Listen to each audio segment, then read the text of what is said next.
are born and raised to live their dreams. Sure, I'll give you my best advice. My best advice is to stop trying to do anything by yourself, because you're competing against teams. Who, not how. Well, yeah, you're never going to be able to outcompete a team by yourself. This whole idea of Rambo, lone soldier is garbage.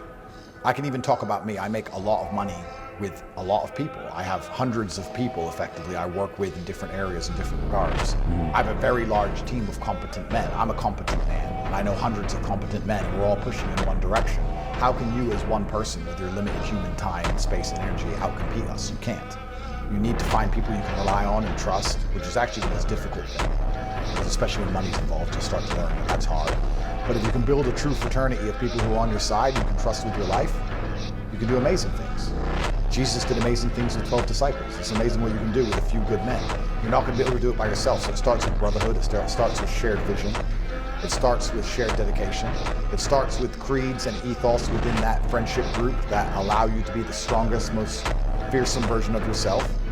Everyone talks about the fact that you are the sum of the 5 people you spend the most time with, but then nobody curates the 5 people they spend time with. They forget the second part of the equation. If you only hang around with killers, you'll be a killer. And if you get a good team together, it's nearly impossible to fail.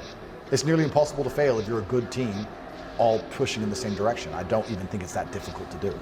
You just need to be the kind of person who's waking up around people who are not allowing you to be anything other than your best self, and you're going to win. Profound.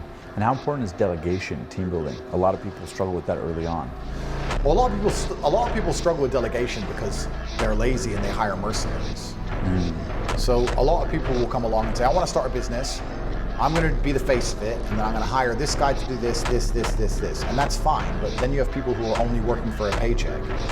And if you're the face of it, but they don't respect how much you have suffered to be the face of it, which ties back into something I said earlier, then they don't think you deserve that position of being the face of it. Why are they doing all the nitty-gritty?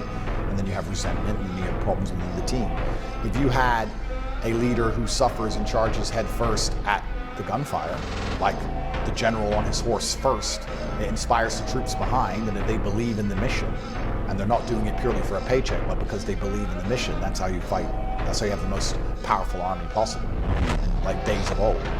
So delegation is very possible, but you have to be careful hiring mercenaries, because mercenaries are only there for the paycheck. You need people who have the same vision as you, the same obligation as you, the same duty as you, and will benefit from the results, shared ownership. There's a lot of things you can do. But I think a lot of it is down to ethos and culture more than even just delegation. I don't have anyone who works for me purely for a paycheck. I would argue that most people who work for me, if I would say, I'm not paying you next month, they say, cool, whatever. Just continue to do the job, so I don't care.